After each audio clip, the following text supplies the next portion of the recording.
Muli na po.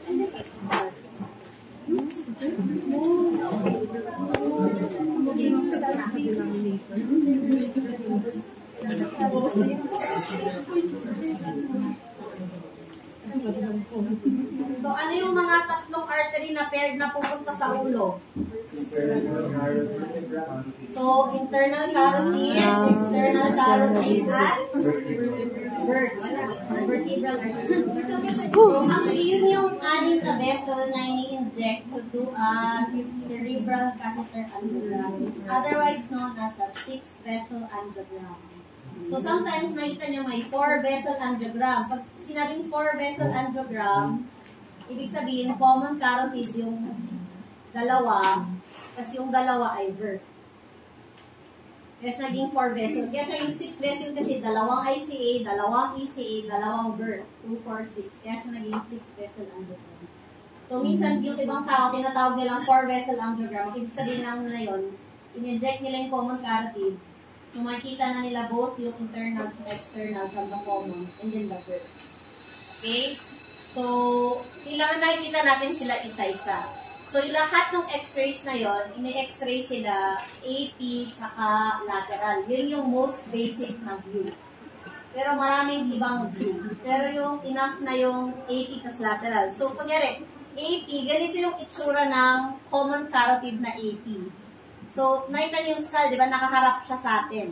So, yan yung itsura ng common carotid. Alam natin ng common carotid siya kasi.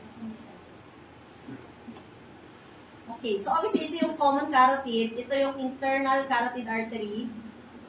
Ito yung external carotid. So, in-erase nila yung common carotid. Pero ito yung common carotid. Ito yung bulb ng internal carotid artery. So, itong internal carotid artery, yan yung itsura niya on an AP. So, nakita nyo, may curve siya dyan, may curve siya dito sa baba. So, at the neck, the internal carotid artery is actually more lateral than the external carotid. And then, they twist on each other as you go up into the skull. Siyempre, yung internal carotid, papasok siya sa loob, di ba? So, mas magiging medial na siya. Yung external carotid, dahil lalabas siya, mas magiging lateral siya. So, parang common sense na. Pero sa leeg, mas lateral actually yung internal carotid. Okay, so yung mag-head and neck surgery dyan, mag-neurosurgery, ganun. Pag binubuksan natin yung leeg, yung mas lateral na nakikita natin sa leeg, actually, ICA yun. So another way to tell, the internal carotid has no branches in the neck. As in, wala. Diretso siya, mag-shoot up siya, di ba? So, dahil its blood supply is always the brain, it doesn't need to give any blood supply anywhere else.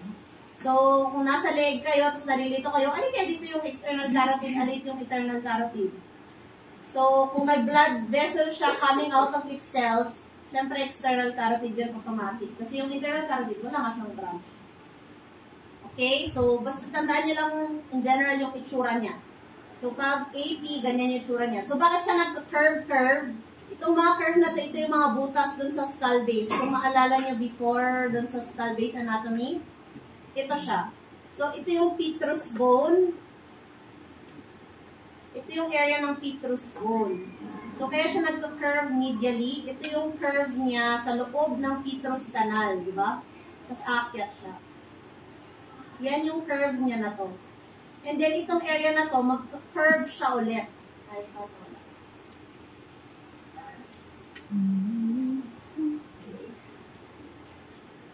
So, mas makikita niyo siya na lateral view. So, hanap. Mawala na yung mouse.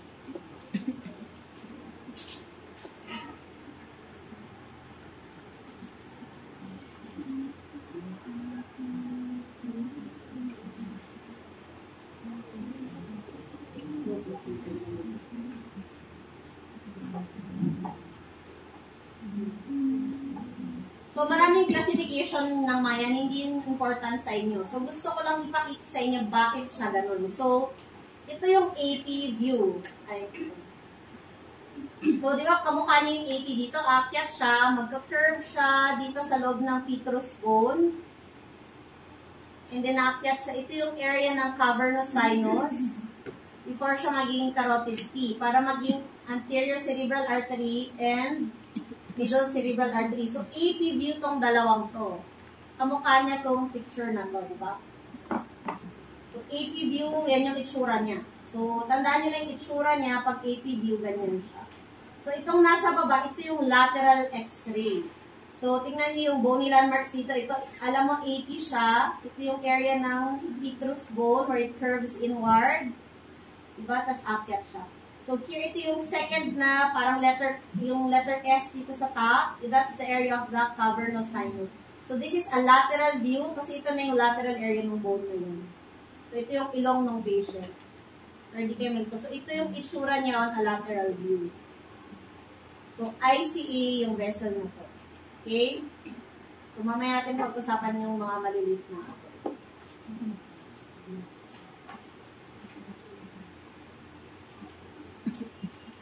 So, wala ko nag-zoom. Hindi pala siya, sorry. Segment yung ito. So, ganyan siya. So, ito yung AP view na higher up. Ito yung lateral view na higher up. So, this is the whole injection. Kita niya na yung mga veins. Diba? Superior sagittal sinus na to. Ito yung area ng corpus callosum. Diba? So, that's called. So, this is a lateral. This is an AP. Okay?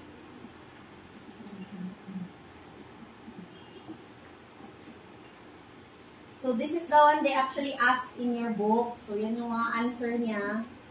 So, sa Radiopedia nila yung kinuha.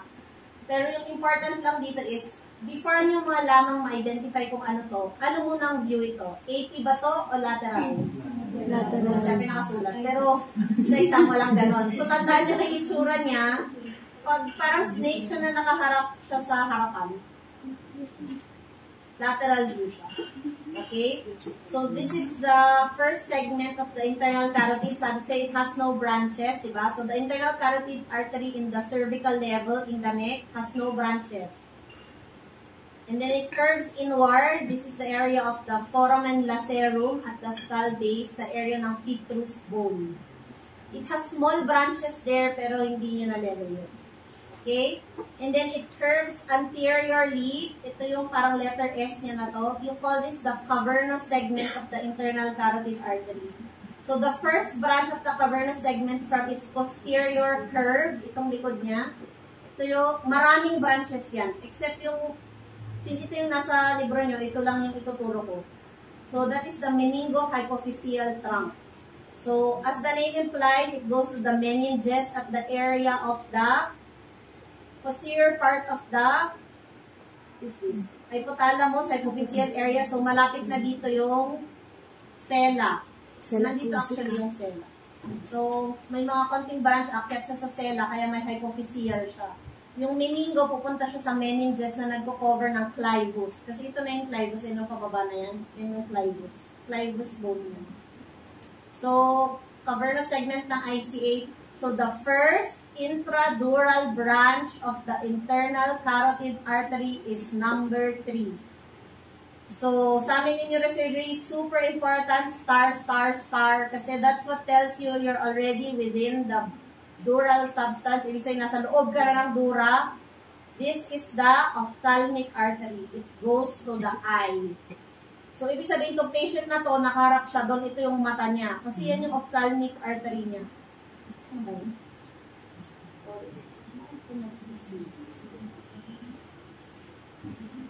So, yan yung ophthalmic artery niya. Okay?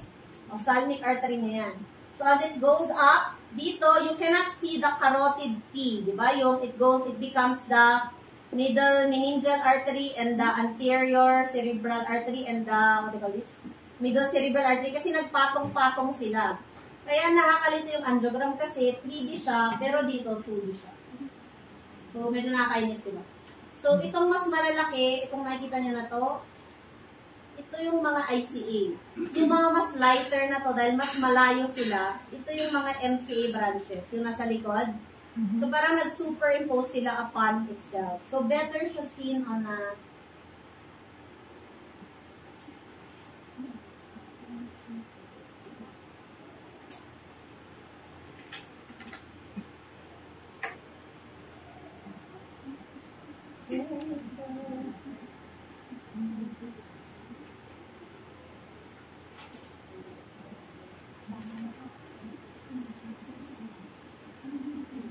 ipakita ko na lang sila sa inyo. Pero here, yung sa actual ano. So, yung sa AP view, ayan, sa AP view, mas kita natin yung, ito yung pupunta siya sa midline, di ba? So, ito na yung anterior cerebral artery. Ito na yung middle cerebral artery. So, dito yung ophthalmic artery, dahil nakaharap ka sa patient, hindi mo siya talaga masyadong nakikita kasi papunta siya sa'yo. Di ba? Papunta siya sa mata eh. So, sa AP, imagine mo, so, yung ophthalmic artery, papunta siya dito. Kaya dito sa view na to, ito lang siya. Kasi papunta siya sa'yo. So, nung in-x-ray siya, ang nakita mo lang, itong dot na to. Kasi yung ophthalmic, pupunta siya towards you on an AP view. But on the lateral view, so this patient obviously is facing here. Ito yung mata niya. Kasi ito yung ophthalmic artery niya, pupunta sa mata niya. So, on the lateral, you do not see the carotid P. But on the AP, kita mo yung carotid P, pero di mo nakikita yung ophthalmic artery dahil nga, it's toward you. So here you can even see, so how is the internal carotid system connected to the posterior system in the brain? So di ba, bilateral internal carotid, sa likod bilateral vert. So paano na-connect yung system ng likod sa system sa harapan? So the major connection is because of the posterior communicating artery. So sa embryology, favorite subject. So, pero dapat favorite subject siya. Kasi marami siyang na-explain. Parang na-appreciate ko yung embryology nung nagpa-practice na ako. Kasi, in embryology, pag nagde-develop yung baby, yung totoong end ng internal carotid artery ay yung posterior communicating artery. Hanggang doon pala talaga siya. So, before, yung ICA, sinusupply niya both yung anterior at posterior system. Sa lang lahat. ICA lang lahat. Until nabuo yung vert a lot later. Tapos doon lang niliit yung posterior communicating artery. So marami kaming nakikita na patients na hindi namamatay yung posterior communicating. Na minsan yung buong posterior system nila galing pa rin sa blood supply ng internal carotid artery.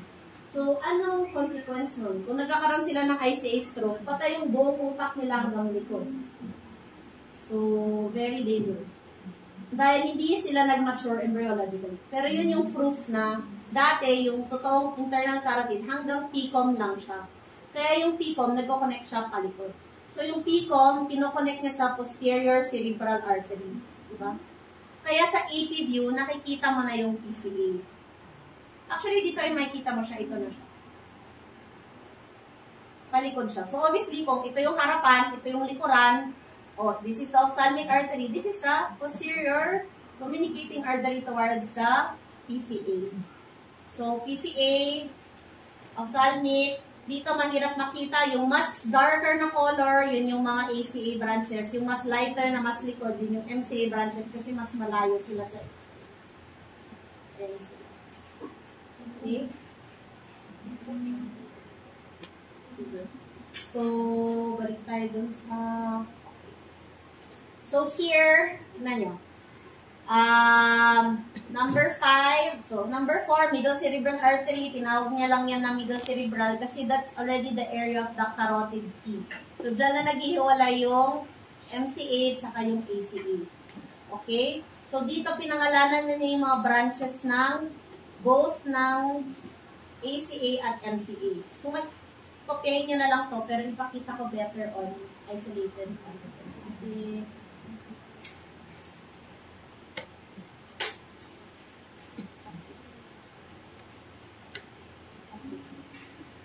so, the names of these arteries are actually just based on where they are located in the brain. So, konting imagination, imagine nyo, ito yung ophthalmic artery, di ba? Sorry. Lobat ka.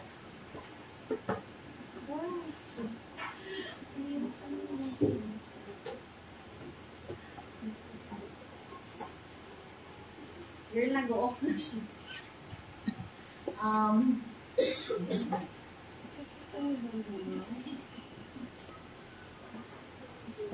Ito lang ang battery pa nito.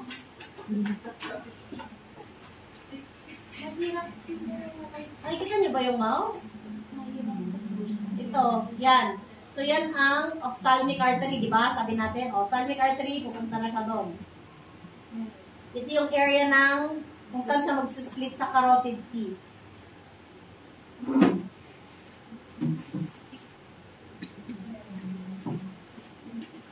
Saan siya mag-split sa carotid T. So, tingnan nyo to. The orbitofrontal, the prefrontal, precentral, central. So, pag inimagine niyo yung mga lobes ng brain, doon siya pupunta. For example, ito na yung temporal lobe, ito na yung parietal lobe, ito na yung papuntang occipital lobe, ito na yung frontal lobe. So, if this is the ophthalmic artery, ito na yung area ng orbital cortex, di ba?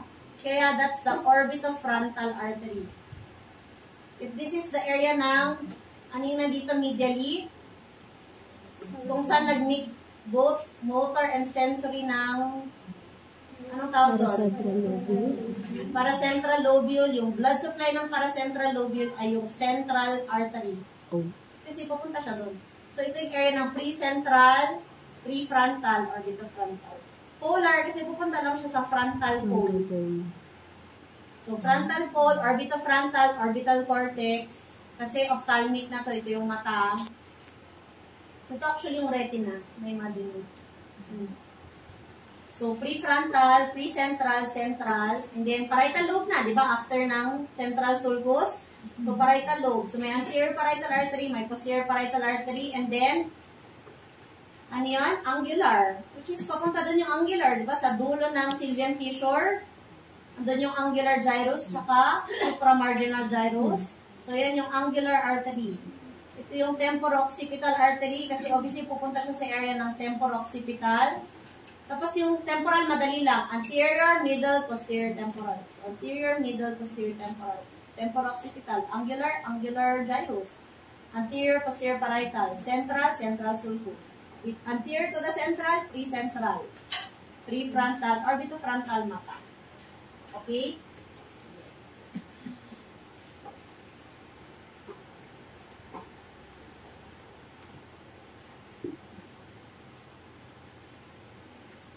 So, obviously, ito din siya. Ito yung ophthalmic artery.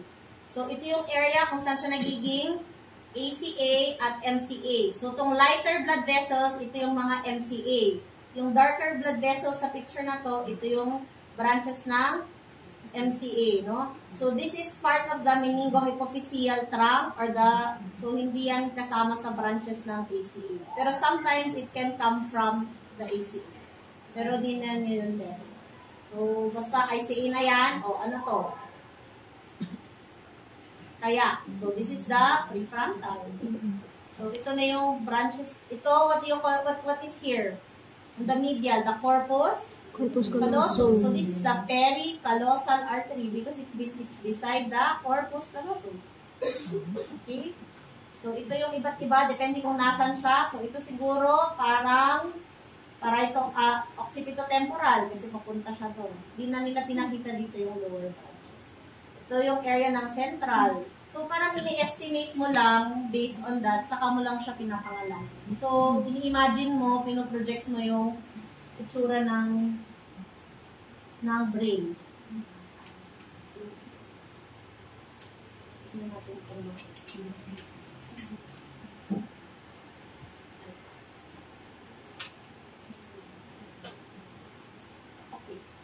So, this is how so ito yung lateral view, ito yung anterior view, di ba?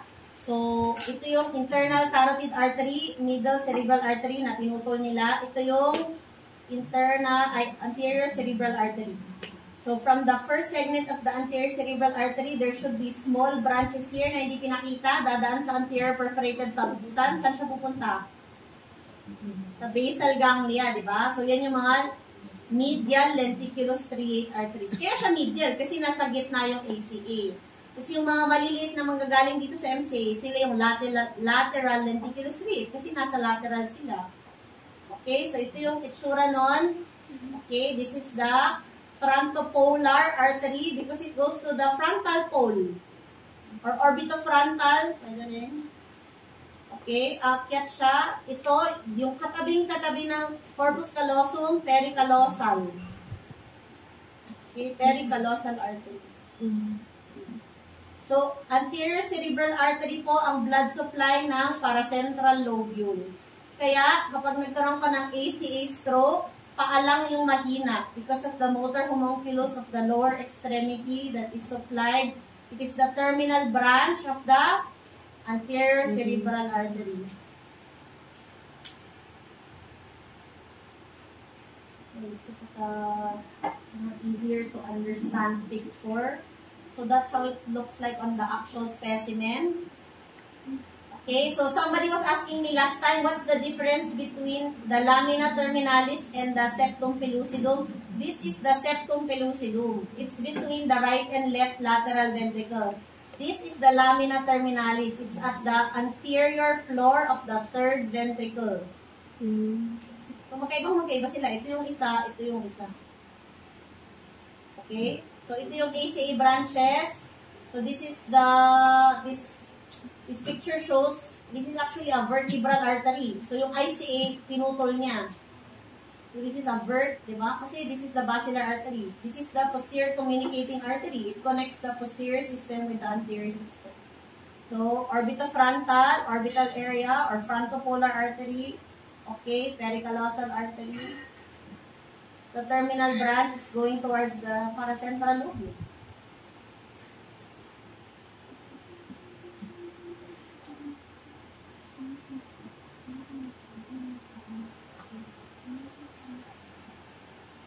So on an angiogram, that's how it looks like. So this is a super selective. So they erase the other parts para di tayo malito. So orbitofrontal artery, frontopolar artery, okay, pericallosal artery, medial frontal, anterior frontal, posterior frontal. They usually just name it depending on the area. So you can imagine this is the area of the pre-central. Kasi nandito na yung central. Some people will already call this the central. So, yeah.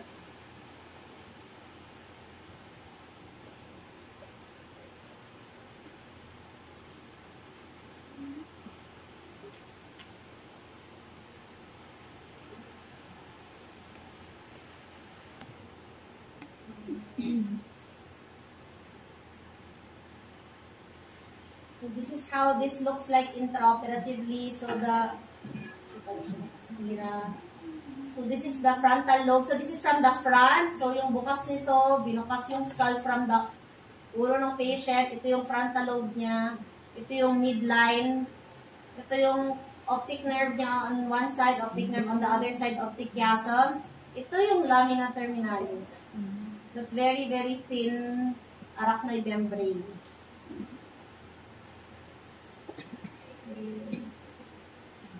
This is how it looks like. So, this is from mas lateral siya. So, if you can imagine, ito yung optic nerve, optic chiasm sa gitna. Yan yung lamina terminalis. So, pag pumasok ka ng lamina terminalis, more posteriorly, ito na yung area ng third ventricle. So, ito sa super harap na to ng third ventricle. So, ito chiasm pa dito na tinitignan niya from the top.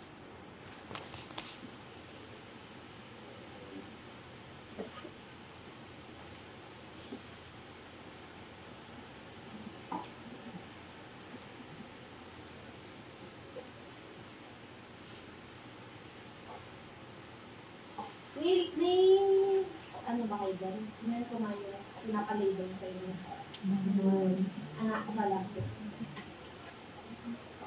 Manual. Ito meron. Meron.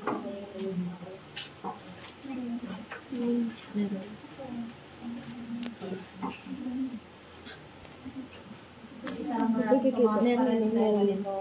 Hanap na lang yung page. Ito. Ulit, ACA, yan yung itsura niya, na lateral. Kasi yan yung itsura niya, di ba?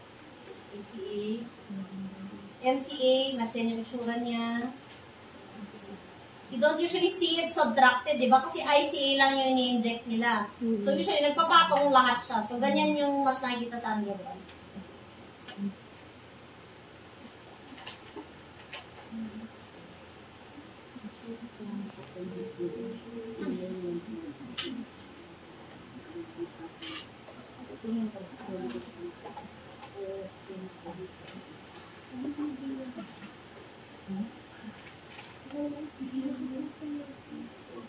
So, itong first picture dun sa logbook, obviously, AP view siya ng internal carotid, di ba?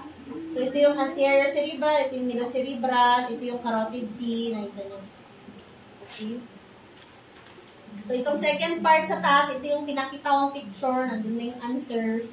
Pero, para makita nyo na naka-superimpose yung ACH at MCA branches on itself. So, itong picture sa baba, ito na yung sa likod. So, I show you.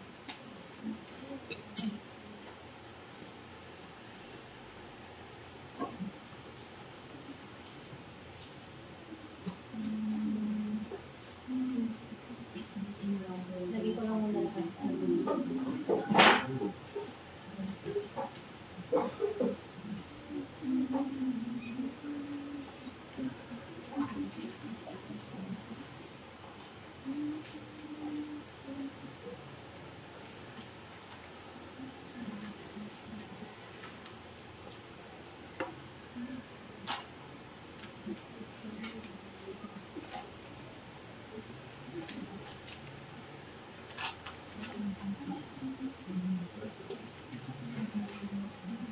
So, let's start with something more cerebral muna tayo, di ba? So, we looked at the internal carotid artery, magiging anterior cerebral, magiging middle cerebral artery, and then the PCOM is where it connects to the posterior circulation. So, from the PCOM, these are the segments of the posterior cerebral artery. Ito yung sinasabi ko na kapag fetal yung PCOM niya, ibig sabihin hindi namatay yung talagang connection or hindi na take over yung supply ng posterior circulation from the vert, the ICA will still supply this whole area. So the brainstem will, the half of the brainstem will die, the posterior occipital area will die, all of this will die. Kung ICA pa rin yung nagsusupply. Pag na-stroke siya ng ICA. Okay? So, the posterior cerebral artery is the topmost branch of the basilar artery. So itong dot na itong nasa gitna, pababa, basilar na to. Yung pinakatuktok ng basilar, di ba? Yung parang top of the basilar, actually PCA siya. So PCA. So the PCA, kaya ganyan yung itsura niya kasi it hugs the area of the midbrain. Kaya, di ba, pag may uncal herniation, anong artery yung naiipit? PCA. Tsaka midbrain, tsaka third nerve, kasi sila yung magkakatabi doon, di ba? So the PCA eventually supplies areas of the visual cortex and the optic radiation. So, yung optic radiations, galing sila actually sa PCA. So, yung PCA, ginawa lang talaga siya para sa mata. Ganun siya ka-valuable sa brain. Okay? So, itong sinasabi niyo mga cistern, all blood vessels in the brain are located within the arachnoid space. So, yung arachnoid area, may mga cisterns din siya. So, yan lang yung mga sinasabi lang niya yung segment na nandun sa cistern. Pero yung gusto ko ma-appreciate ninyo yung itsura niya, paano niya niyayakap. Kasi nakikita natin yan on angiograms. So, for example, yan. Okay. So, this is a vertebral AP. Ito ang itsura ng AP ng vert. So, obviously, this is a right side, left side. This is a left vertebral artery injection. Okay, kasi left lang yung vertebral artery na lumitaw. So, sometimes lumilitaw din yung opposite vert kasi nakakonect naman sila. Tandaan nyo, tubo lang yan. So, kung saan pwedeng pumunta yung dye, pupunta rin siya kung saan siya nakakonect. So, minsan nakikita nyo yung kabilang vert. Pero alam nyo na left yung injection na to kasi mas darker usually kung saan nanggagaling yung dye. So, ito yung PCA. It's exactly the same because it hugs the midbrain. Yun yung structure na yan.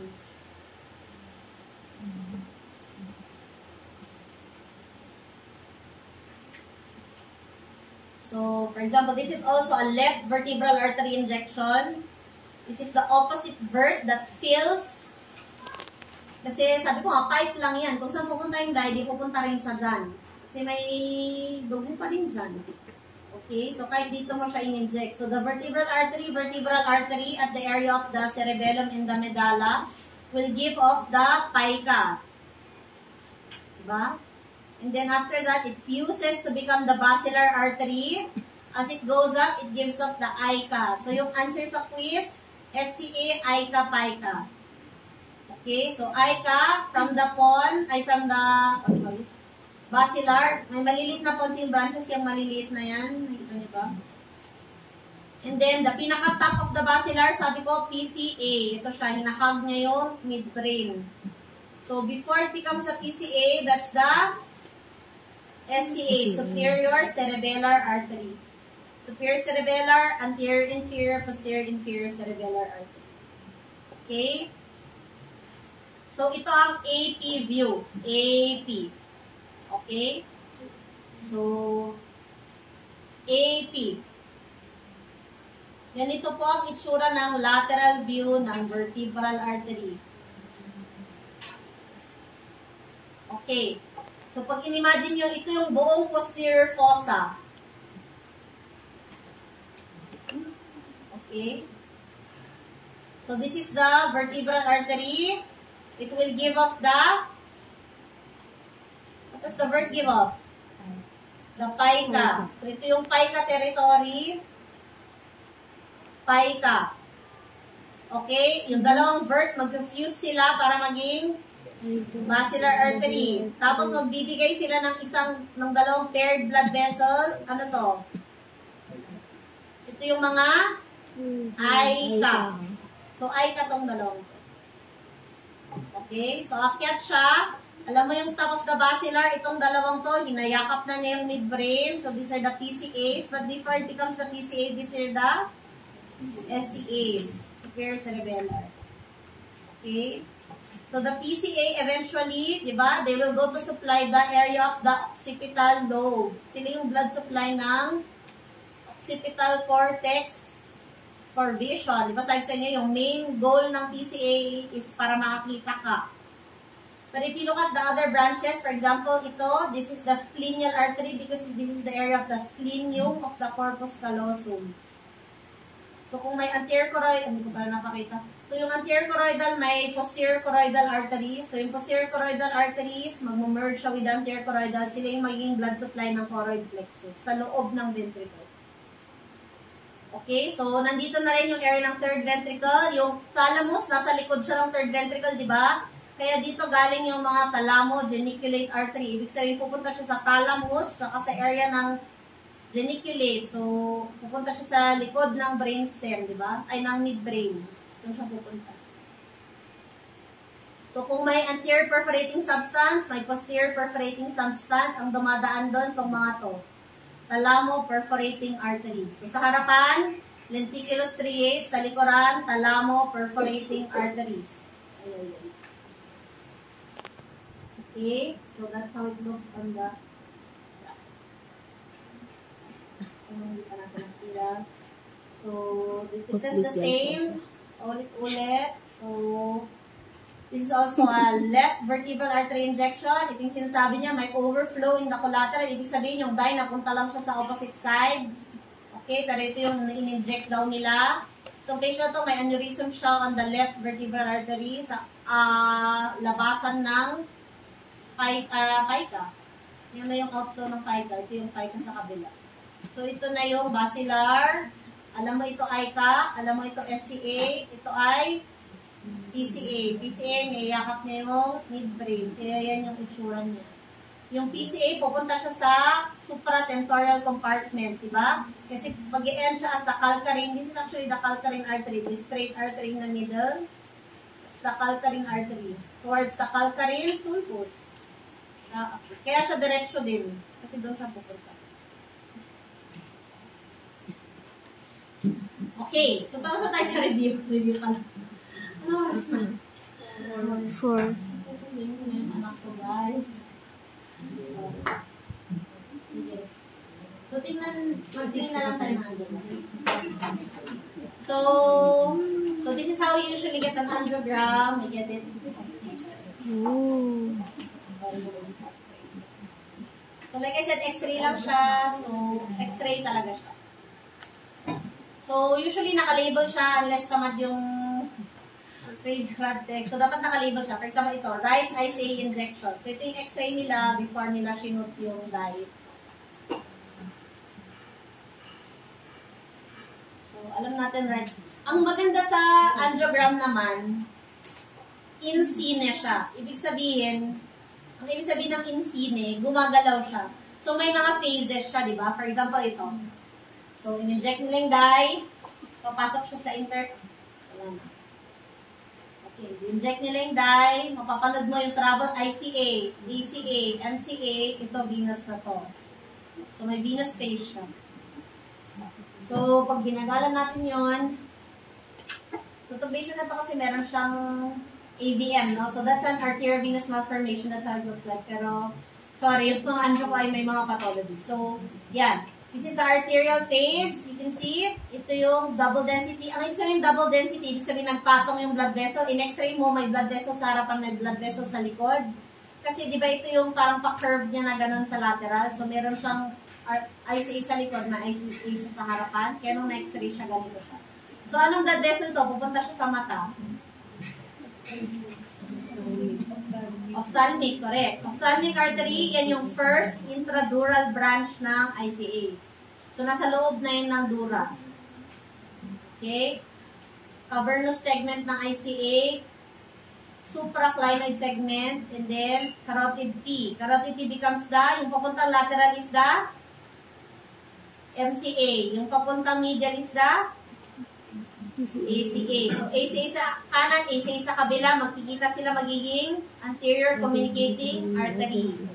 Then, akyat sila, diba? So, itong maliit na branch na to, this is the anterior temporal artery. Siya yung unang branch ng MCA na malaki. So, siya yan. Okay? So, there you can see more. You can see that the blood supply of the AVM comes from the anterior cerebral artery. Diba? One of those guys, pupunta siya dyan. So, ito na yung branches niya. This is the area of the Lyman insula, kung saan siya nag-split into the superior and inferior division of the MCA. So, where does it drain? Eventually, it will drain towards so, may early venous drainage siya because of the AVM. Pero in a normal patient, di mo yan nakikita. So, akyat yung blood, pupunta siya sa superior sagittal sinus, di ba? Then, meron kang right and left transverse sinus. Ito, sigmoid sinus na to, diba? Ito yung confluence ng sinuses. So, tingnan nyo to. Hindi siya laging magkakadikit in all patients. Ito parang nag-split siya dito. So, ito yung area ng jugular valve. Ito na yung internal jugular artery. Sorry.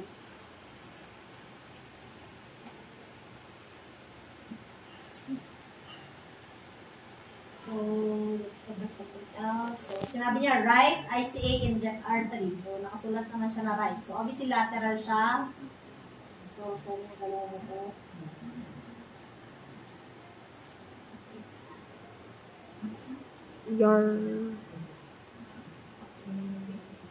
So, lateral, ICA, Petro segment, cavernous segment. Sorry.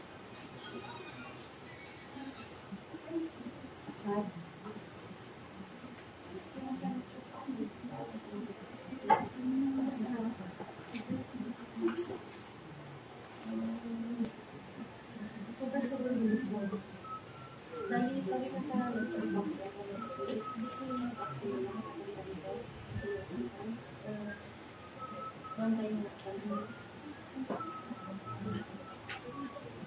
pauwi na sa loob. Pera ka ba? Kaya mo na kasi pauwi sa loob. Sige, let's mo ko in 15 minutes kung hindi pa kayo pasal yung last week. Okay. So, ulit. Sorry, masyadong mabilis. So, ito na yung actual supply ng AVM. Galing siya sa anterior cerebral. Ito yung branches ng MCA. Ito yung orbitofrontal artery. Okay, so part siya ng blood supply nun. So, itong mga to, MCA itong mga to. Okay, so ito yung venous drainage towards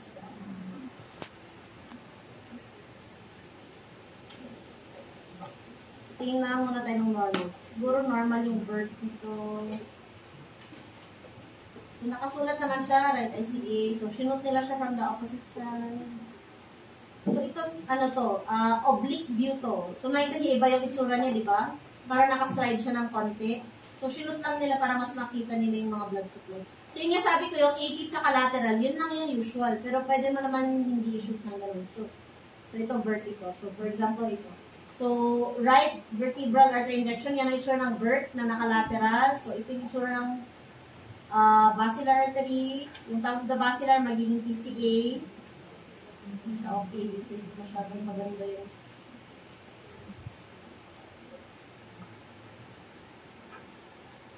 Yung left na injection. Kasi ako nakibang yung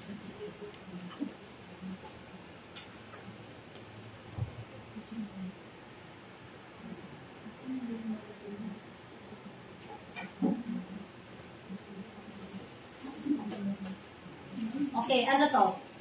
What artery is this? What artery is this?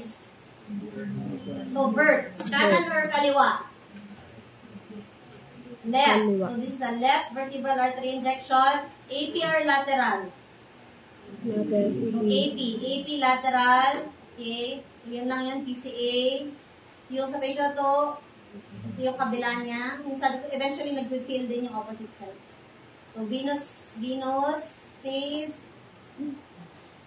Yan din siya. Bilateral, transverse, sigmoid, internal jugular.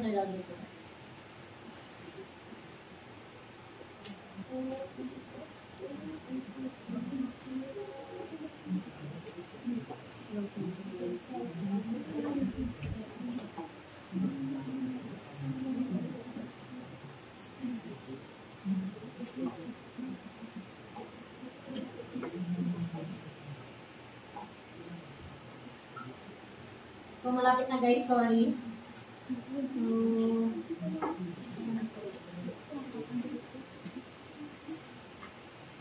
So, yung venous anatomy. So, don't worry sa exam, maghanap tayo ng mas madali na mga pictures. So, yung venous anatomy, alam nyo na may superficial venous system, tapos may deep venous system. Ito yung superficial venous system, ito yung deep venous system. So, yung important na alam nyo ma-identify, obviously, superior sagittal sinus, transverse sinus, confluence, pinahita ko kanina. Okay, so sa internal system, anong important na alam nyo? Ito yung inferior sagittal, superior sagittal, inferior sagittal. Ito yung sinasabi sa inyo, from the superior sagittal, pupuntang middle cerebral, ang pangalan niyan si Trollard. From the middle sagittal to the transverse, ang pangalan niyan si Labey. Ito niyo ba yan, yung light blue? And then internally, ito yung area ng cavernous sinus. So yung answer dun sa tanong ko na vein na may laman siyang isang na artery at nerves, cavernous sinus yun. Iba laman, kasi nandiyan kaya may ICA, cavernous segment. So dyan sa area niya nagiging letter S yung internal carotid. Dyan siya straight sa loob ng ICA. Okay, so dyan siya. Anong kailangan malaman dito yung internal cerebral vein. The internal cerebral vein becomes the vein of Galen, then the straight sinus into the confluence of sinuses. So there are two lateral veins here that meet the great vein of Galen. You call them the basal vein of Rosenthal. Paired sila. So sila yung nagda-drain actually ng area ng midbrain. Ang kasabay ng basal vein of Rosenthal yung PCA. Sila yung magkatabi dyan. Yan yung area ng midbrain.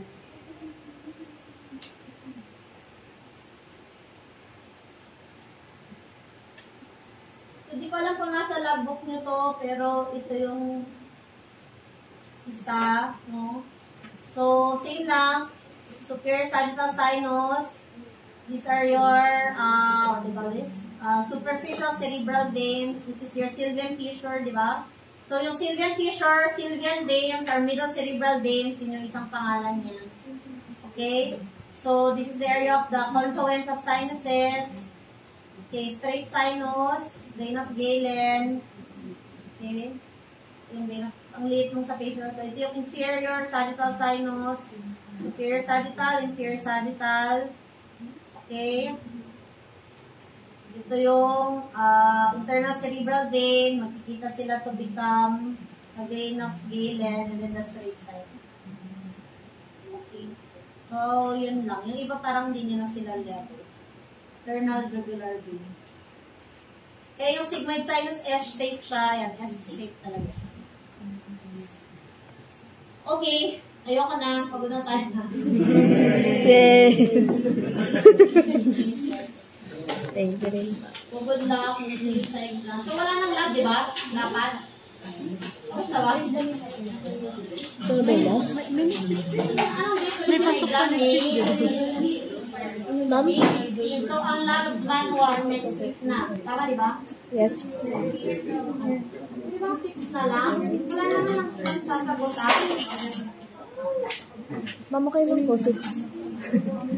Jesus 6. Pwede ba tayo mag-logbook na sa 6 para mabalik ko na agad?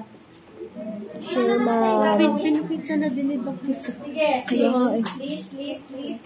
First 16 exam. Yes po. Huwag na tayong hindi na lang namin kilalabas ang spine. Yun na yung So, wala nang spine na korelatiba natin. Kaya di ko na rin siya sinulot. Yay! Mga pagod na. Aralin yung mga blood vessels, ano yung sinusupla, yung basal ganglia, yung hypothalamus, yung ventricles, yun yung mga major.